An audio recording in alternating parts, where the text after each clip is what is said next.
Today on the show, Seth channels his inner Thanos, snapping his way to Money in the Bank. The New Day retain the tag titles. Penta also punches his way to Money in the Bank. Liv Morgan makes her long-awaited return, and much, much more. This is Holla If You Hear Me, and welcome to another Raw recap. I'm Fraz, the voice of the common man, and as always, I'm joined by the founding fathers, the kayfabe assassin himself, Andy Nero, and the ring historian, Dirty Dave. Gents, Raw was stacked last night, but it's been 4 days of 4 WWE events, and I, for one, am loving it. The more wrestling there is, the more content there is for us. And that reminds me, if you're new to the channel, please subscribe, like, and share with all your friends, family, and people you don't even know. So, how are we, gents? Excellent, big man. Excellent. Do you know what? I've had 3 hours sleep in the last, 2 days. But after watching the first 30 minutes of Raw, which for me was better than the last 8 weeks of SmackDown combined, I am awake, I am ready, I am up for this. Indeedy weedy. I thought Raw last night was top draw. Shall we start from the top? Seth, Bron Breakker, Bronson Reed, and Paul Heyman walk out looking like $1 million. Andy, are you liking Seth's attire? So I don't know if I've actually ever said this on the channel, but I don't necessarily like the fact that 90% of Seth's gimmick has been for the last 2 years he wears stupid outfits. And I don't know if you saw the last video, but essentially I mentioned that my son even mentioned that everyone has a stupid coat.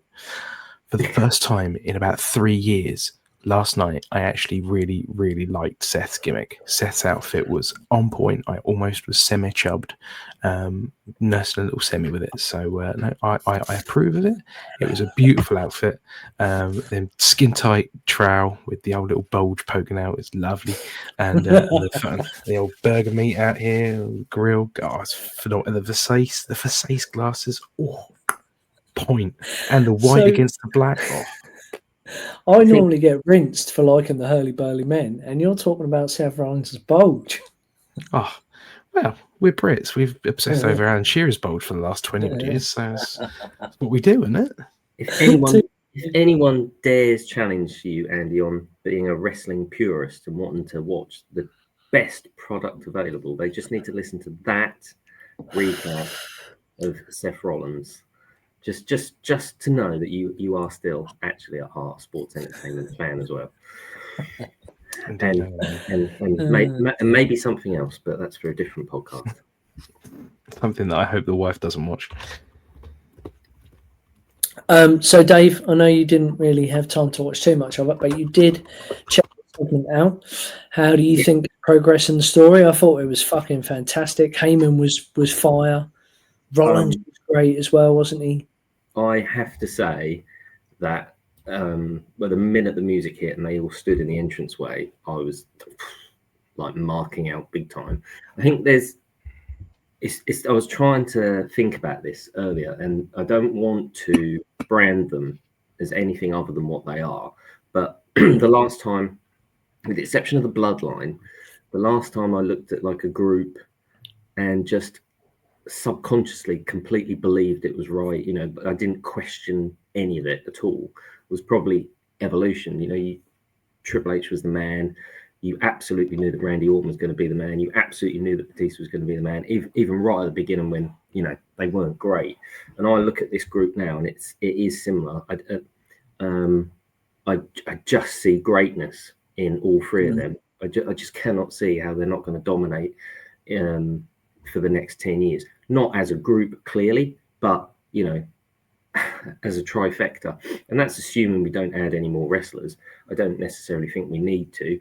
Ric Flair wasn't permanent wrestling in Evolution, but they're just so stacked with confidence about these three. Bronson Reed, Braun Breaker. I mean, Heyman said it. They'll be main event in WrestleManias for the next 10 years. And I have no doubt about that at all. I loved the fact that this week was possibly the first week where Seth got serious heat. I think I said a couple of weeks ago he got heat, but Yeah. you know, they were shouting "fuck you, Rollins," weren't they? And then he was like going, "You're hating on me? You guys are hypocrites. Like, I'm the bad guy here? You were just singing my song 5 minutes ago, and now you're giving profanity to me." One thing I did like was Heyman when he was calling him the epitome of epiphany.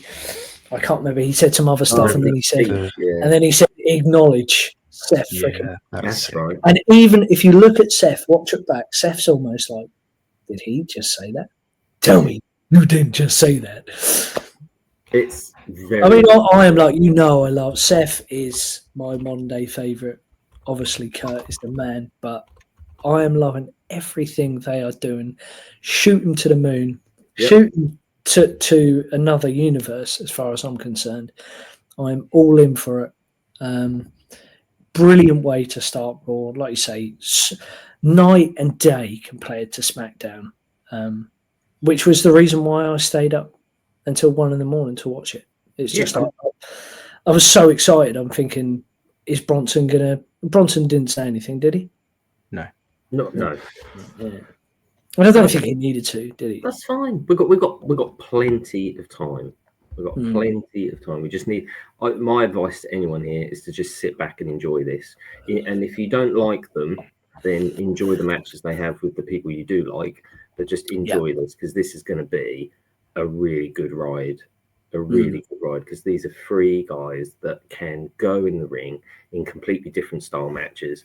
They're clearly going to be able to work as a team. You know, this is going to be special. And did you like? Oh, sorry, go on. No, you're right, mate. So I was just going to say that I also like the fact that Paulie even mentioned about why Bronson, basically giving the same exact reason that Steve Austin and Triple H became the 2-man power trip. Yep. We alluded to it a couple of weeks ago, I think, Dave, when we were talking about how, you know, Steve Austin was like, well, why wouldn't I want to join with Triple H? The guy took me to my limit as 3 stages of hell and kicked the god-loving shit out of me. I want him on my side. And it's the same principle. Paulie said 9 tsunamis or however many.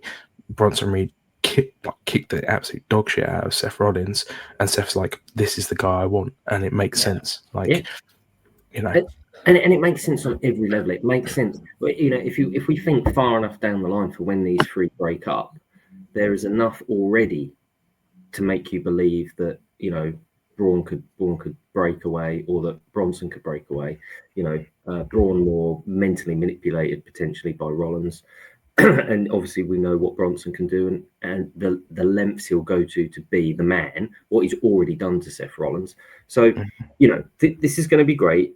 Paulie and Seth are holding everyone together, but you've already got natural ways to break these guys up when the time is right, and that's brilliant. They're already planning for long-term storytelling. It's great. I mean, I'm in no hurry for them to break up. Like, no, absolutely not. Like a year, 18 months minimum. But it's long-term storytelling. It will mean something when it happens, because there's already legitimate reasons for them to happen. Probably not. Already in my mind, I'm already thinking like Bron Breakker could have gone straight for the title after losing the IC title. Mm-hmm. Well, yeah, no doubts. He is a destroyer, and Bronson Reed is getting to that level, and now only gonna exceed that, spending time with Paulie and Seth. But did you like my little comparison to Thanos, Andy? I'm a big Marvel man, so I do like Thanos. I need all the power. I need all the power. I need complete control. And the only way I have complete control is with the titles. Is the money in the ladder. No, you got it wrong. You see, you're too modern. It's not Thanos. It's Skeletor from Masters of the Universe. Yeah, but it's a very different type of meme nowadays, though. Yeah, but most of the people, Dave, who know about Master of the Universe don't even know how to operate YouTube. Exactly. Frank Langella knows how to operate YouTube. I hate to break it to you, but he's dead. Well, yeah, that's how he knows. The Alpha and the Omega, and so shall I be reborn. Anyway, And Paul Zoom Heyman on. is the sorceress. swiftly moving past my Paul Please, impression. for the love of God. Open a match. This must be the third week in a row, possibly, that the opener match has been the best match of the night. Like, fuck me. Or not. Chad Gable, Penta, Dragon Lee. First things first, I have slept on Dragon Lee. The guy is ridiculous. That flip out of the ring, whatever it was. The suicide dive he spinning- did. Like, yeah. I mean, he nearly cleared the fucking table. Mm-hmm. That's how athletic the guy is. Forget all the stuff he did in the ring. Those three looked like they wanted to kill each other, legit. And then the move where he had Dragon Lee on his back, Penta, and then pile drived Chad Gable at the same time. It looked like he broke his neck. Yeah, That's like a Really did look nasty. thing. We're not even talking about your best mate, Andy. What's his name? Wendigo. Yeah. El Grande Americano, the big coffee. Yeah, no, Large coffee. he comes in a bit later, I think, doesn't he, or something to do with the Judgment Day? I can't remember. The AAA guy. What's his name? Hingage. El Hio Del Vikingo. Yeah. His little He's kick and fucking bust open. Yeah. No, Chad that wasn't. Gable. I don't think, was that what busted him open? I thought what busted Chad open was the ring graze he took, because I basically thought that's what happened. they said it was the kick, but Oh, I don't maybe know, because I thought because he wasn't- literally, when he got dropped on his face, because it wasn't on his head, he got dropped on his face, and he basically got, like, sort of carpet burned his own face against the ring mat, and the ring mats are really, really coarse, like really coarse. they weren't claret then. No, oh, okay. That drop spot was about 10 minutes before that. I mean, it could have been Dragon Lee, because Dragon Lee does that kick, comes down the turnbuckle. So I mean, he might have caught him there. But yeah, to be honest, I thought it was the kick from Suitman. But Suitman. What was it you called people in suits the other day, Mr. Hughes? Mr. Hughes, yeah. Mr. Hughes, yeah. Is he And Mexican? Big Bubba. He can be the Mexican Mr. Hughes. Yeah, IRS version 2.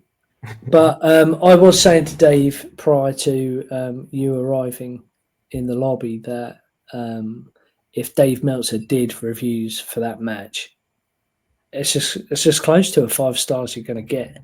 Mm-hmm. It was ridiculous, and I'm not even exaggerating. I mean, it helped. The crowd were so into that.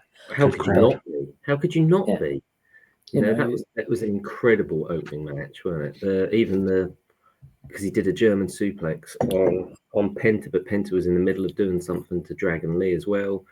Some of the stuff looked a bit dangerous, and some of the stuff was a bit close, but it was. Did you see the bit when Chad catches or jumps over the rope and then catches Dragon Lee? Like, I think Dragon Lee went to give him an elbow, and then he just caught him like that and brought him down. It was fucking ridiculous. So good. So good. I mean, it's a shame that Penta and Chad Gable can't be in the Money in the Bank match, but I'm glad Penta's through, because he's probably going to give you a bit more. Well, a few more spots. Chad's fighting at Worlds Collide, isn't he, or whatever it's called? Yeah. So and that's fine. But I mean, just on something about Money in the Bank before we digress too far, gentlemen. As I haven't completed Raw, do we know what the Money in the Bank qualifiers are for Raw next week? No, they haven't confirmed anything, I don't think, yet. Braun Breaker could still be in a Money in the Bank qualifying match.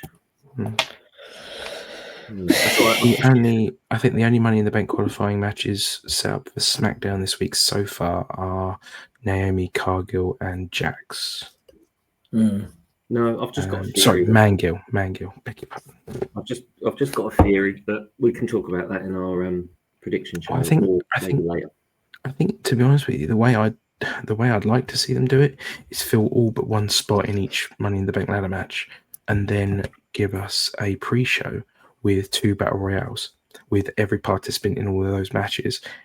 2 battle royales to put the winner of the battle royale, it gets a buy-in. If you know what I mean, like the pre-show in the past has been a total waste of time.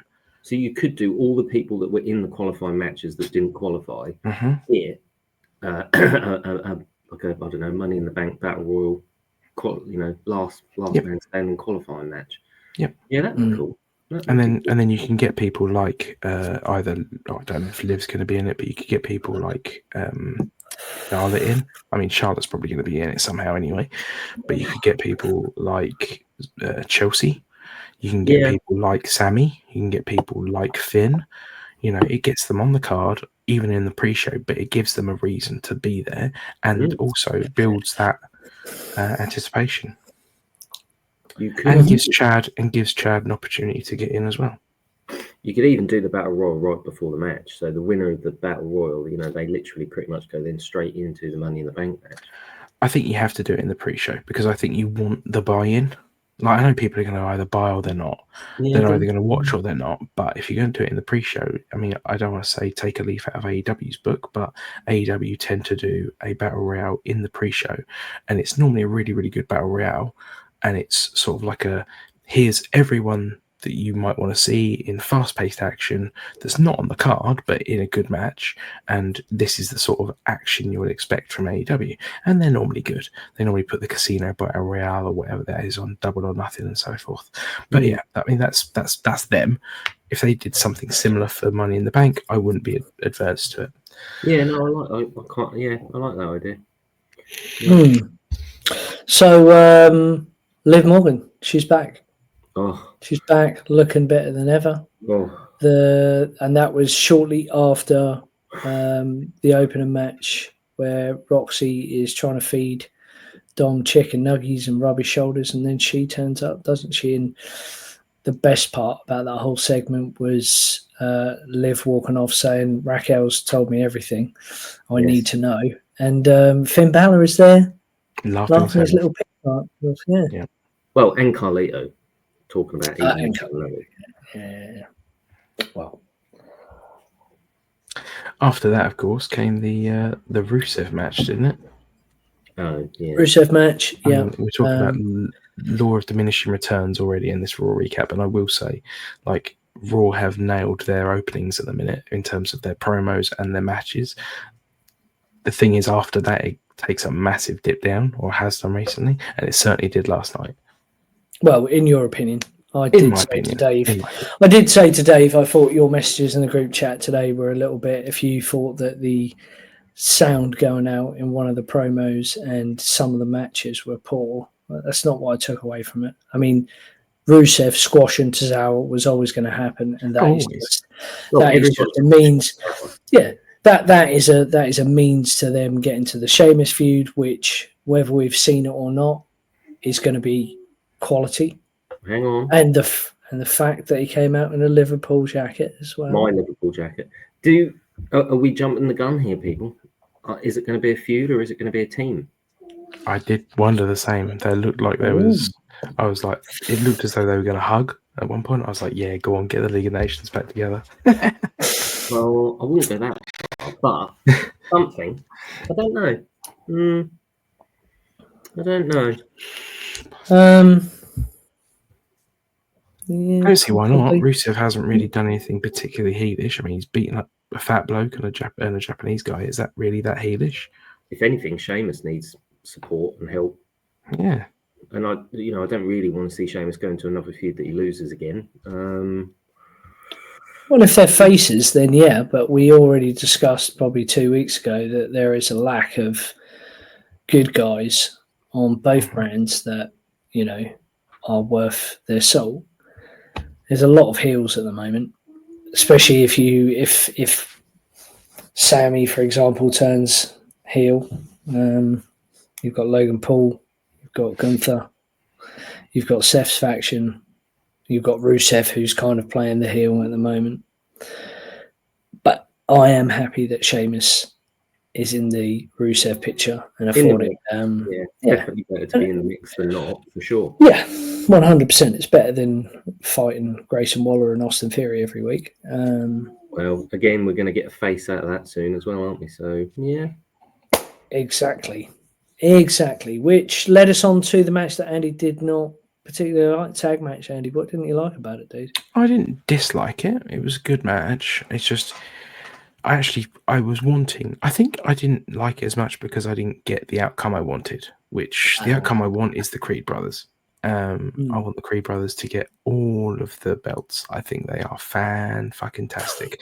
They are Charlie Haas and Shelton Benjamin reincarnated and improved upon. They are the world's greatest tag team for me at the moment. But I don't like War Raiders. Yeah, they're solid. Okay, granted, their mic work needs some work, but they are phenomenal in the ring. Bell to belt, one of the best at the moment. Yeah, they can fly, they can throw, they can wrestle, they can mat, they can do everything to a seriously high level. They're very good, but if you watch the match closely, I thought the War Raiders were really good as well. Like, they've just got a shit gimmick. If they didn't have War Raiders gimmick, they would be held in the same esteem perhaps as the Creed brothers. I'm not taking anything away from them. I think they are one of the best tag teams in all of WWE. But I went into the match. I didn't really care who won, to be honest. I just thoroughly enjoyed it. It was a classic, you say tag match, triple threat tag match. I liked how New Day and Creed brothers worked together. There were some really cool spots. Brutus is really cool. I like the dynamic between the two. They're completely opposite. I do think, what's the other one called? Julius. I do think he looks a little bit awkward. Perhaps that's part of his character, but when he was standing in the ring, for example, when they got introduced, like, he just stood there, raised his arms up and looked a little bit like embarrassed to be there, whereas Brutus really, I don't know, embraced the moment. New Day. That. Sorry. No, you go. No, you're absolutely fine, mate. I agree. I didn't watch the match, so I'm just going to character build then, or character assassinate maybe. But I do agree with Andy. I think they're one of, if not the best tag team on the roster. I love Benjamin Shelton, and obviously we all like Hogan Hulk. So yeah, but I wouldn't say. I don't know if I'd say they're better than Shelton Benjamin and Charlie Haas. But also the Haas brothers before Shelton Benjamin was involved were probably better. But anyway, that's going back. I think you are spot on, Fraz. There's an element of awkwardness which comes from them not being natural show style performers. They are wrestling machines. They need, for me, a manager or something, just something extra. Not from a technical point of view, not from an ability point of view. For wrestling, they're fantastic. I think they're great, but there's something, a personality injection is needed, I think, for them to be the next level. In the ring, absolutely fantastic. Love them to bits. Deserve to be the tag team champions on ability. Fantastic look. But there is some awkwardness. I completely agree. And I think, missing Chad Gable as, their mouthpiece at the moment is hurting them. I think overall, that's the final piece to connect them with the crowd, to the masses, whether that's in a heel or face fashion. That's just my take on them. Yeah. Well, speaking of awkwardness, Jey Uso comes out, does more stuff with kids.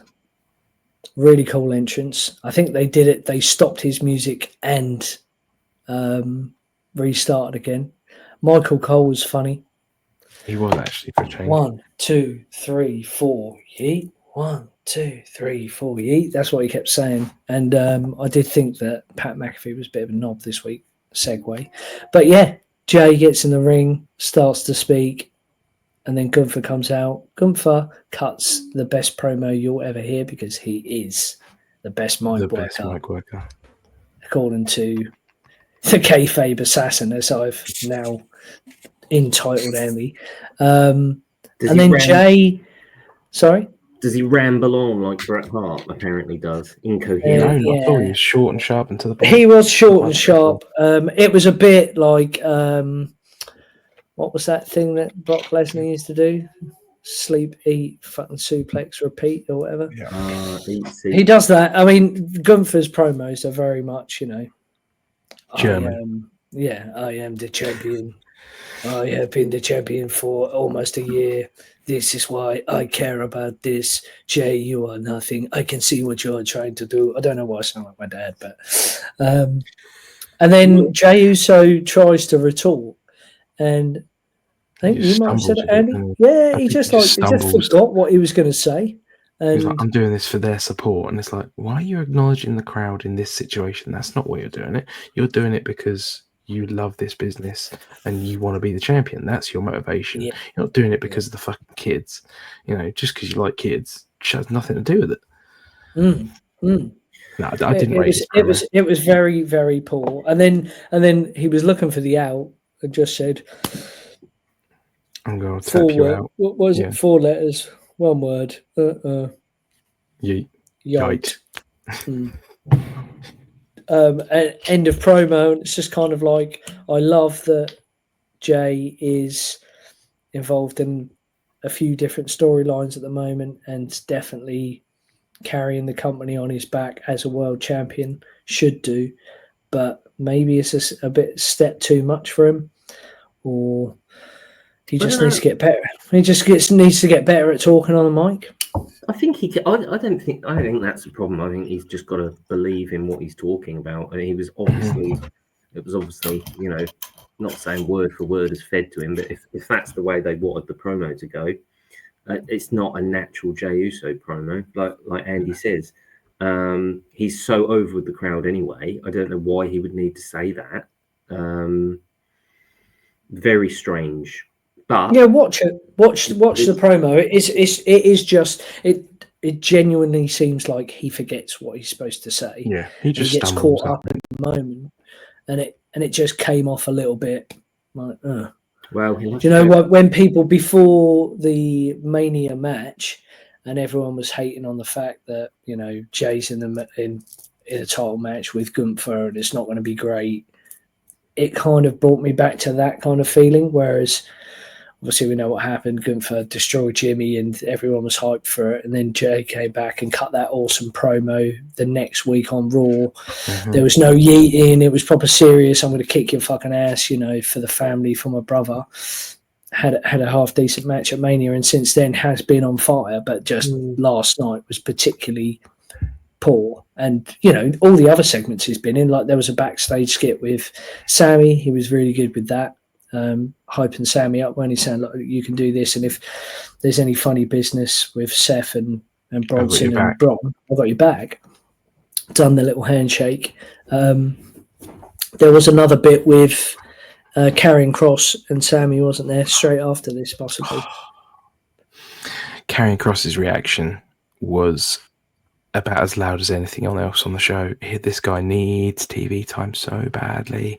Just give him a match. Give him something to do. He's so good, and he's so close to really getting over, and they're just keeping him sat in the back, doing nothing, and it's just disappointing. So, Well, you say that, but every time he's on TV, the pop's massive, and it's getting bigger and bigger and bigger and bigger. So, slow build. Yeah, I would have rather. I wouldn't mind seeing him come out and cost Sammy or do something with Sammy in the next match. In Sammy's next match, either fuck him over or save him or help him or hurt him. Do something, but be out in the arena, in the ring, amongst the people. Yeah, I get that. I do get that, but I'm quite happy with him manipulating from the sidelines for a bit. I like that. I'm liking that sort of persona. And I don't mind a bit of the slow build. But yeah, it doesn't always have to. I completely agree. It doesn't always have to be a backstage segment. I mean, God, he could even come out and do commentary in a match and just, say some bits and just, yeah. So there's definite room for movement. But can't say I'm in a rush to see him really get in the ring. I'm enjoying seeing him manipulate at the moment. It's just more time on TV, I think, is what's needed. Yeah. Just no, we'll go on that. Shall we? Liv Morgan and Kairi Sane, isn't it, next? Well, I was just going to say, are you really interested in telling the viewers that Liv Morgan lost to Kairi Sane and it's another match that doesn't mean anything? The only thing I was going to say is I thought, because Liv kept on talking about how she was going to go and get a Money in the Bank qualifying match. I'm guessing that's going to be on Raw next week, but I thought this was the qualifying match because I thought Kairi was going to be going into the making amends for the fact that she had to lose last week because of Zoe, but I obviously didn't get that right. It was a decent enough match. I didn't think it was all that special. There were a few little botches here and there. Where obviously this was the first time these girls had actually got in the ring together on live TV. Not a lot to talk about. Roxy obviously fucked everything. Or no, Raquel fucked up trying to run interference with Roxy at the end. And that's how we get sacked. Yeah, basically they Raquel and Roxy tried to do something. Raquel tried to intervene, and then it all went wrong, and Curry picked up the win. But yeah, so there's going to be tension that way. And Liv blamed Raquel backstage, didn't she? She basically war veteran. Yeah, you should know better. Who's being played in the latest Judgment Day relationship drama? Is Liv being played like she played, like Rhea and all that, or is she the one pulling all the strings with Finn Balor? Who knows? I will say also, I don't know if you saw it, but Rhea's video package for Money in the Bank was quite good. We were talking the other day about how there's not enough video promos, like old-fashioned video packages for wrestlers. This was a proper old school style, hyping up the character, video styling, and she did coin the pretty cool term "mummy in the bank," which I thought was fucking brilliant. That's quite cool. And I mean, just on that, I agree again. I mean, I know there's some people on here that aren't Damian Priest fans, but I like the Damian Priest video package promo for the cage match on SmackDown a couple of weeks ago for Saturday night's main event. It's not quite the same, but again, it's different. So I'm with you, Andy. I like the different ways, and I miss some of those different ways we can have packages. So yeah, I will look forward to watching the Rhea one. Just like at the start of the show, I love a good package. Apparently, you do. Indeed, you do. The only thing left to talk about is the main event, where the Messiah wins and unfortunately beats Finn Balor and the Syrian Warrior King, Sami Zayn. But it's all going according to plan, right? It's all part of the plan, baby. He's going to go on. He's going to win the money in the ladder, and we will have a summer of Seth. Summer of Seth. Summer. Now, this is interesting because we all love Seth Rollins. He's our modern day Shawn Michaels or Randy Savage or whatever. But I thought at this stage in his career, he's past putting his body on the line in a 6-person Money in the Bank ladder match. I'm not convinced he needs to do this. So I still think Braun Breaker might be in this match. Similar. And I know I keep drawing Evolution comparisons, but similar to an Elimination Chamber match where Triple H was the world champ and Randy Orton was put in the match just to make sure Triple H doesn't lose. So I wonder, I just wonder, I can't see why we're going to risk, with all due respect to Seth Rollins, an injury-prone Rollins at this stage in his career where he's already admitted his neck, his knee, and his back are absolutely screwed. He can't wrestle every week like he used to, and we're putting him in the most volatile match with 5 other people that you've got to really, really trust. I don't know. I think you just book it accordingly and you just work around his limitations, don't you? Like keep him away from the highest of the high spots, save that for Penta and the guys that want to fly, and just leave Seth to climb the ladder. There's some matches where there's nowhere to hide, and I think a Money in the Bank ladder match, or a Money in the Bank, or a TLC match, whatever you want to call it. I mean, can you remember any where someone really hid? And I think there's too many variables in that. If he was in there with 5 ring generals like him, then yeah. I mean, WrestleMania 23, where the Money in the Bank ladder match had like Booker T, Randy Orton, Edge, Matt Hardy, Jeff Hardy, all main eventers that could look after each other and totally knew what they were doing, absolutely cool with each other. That's fine. Seth's going to get in the ring with some people that he's never been in the ring with before in a really dangerous match where literally every year somebody does get injured, and he's in our top program at the moment. It worries me. So I still think I still think Breaker could qualify next week, and it'll all be about him protecting Seth. But I love that, Dave. I think that is possibly the best take you've had on this show, on the channel. Only if it proves to be right, but we'll see. Well, no, but it makes perfect sense. Everything you're saying there is correct. And you can also then have because what's Punk doing at Money in the Bank? Punk's got anything to do at Money in the Bank? Nothing. So you could then have, because I really do think they're building to a Punk and Braun Breaker match at SummerSlam. So I think Punk can come out and interrupt the Money in the Bank match, take Braun Breaker out of the situation, and then leave Seth on his own. But Seth manages to fight his way through and still get the briefcases. And like I say, it builds then to the Monday night after. Braun can just run Punk over and then build to SummerSlam. But it'll come out in the wash, won't it? So and remember, there's probably going to be another qualifying match on SmackDown, because at the moment we've got LA Knight and Solo, we've got Penta and Seth. If it is Braun, there'll be one more from SmackDown, which isn't Carmelo Hayes fighting. Oh no, he already was that already the match? It'll be a triple threat match. I don't know if I haven't seen. I think it might have already been announced. It'll be on Twitter if it's anywhere. Yeah, let me just have a look. SmackDown. Whilst we're doing that, I do want to just say, I know obviously I mentioned it in our chat earlier, off screen, but I do find it strange that they've given Punk yet another week of him not using the mic. I know obviously it's not to everyone's liking. I'm personally of the opinion that Punk does his best work on the mic. He's high mid wrestler in the ring.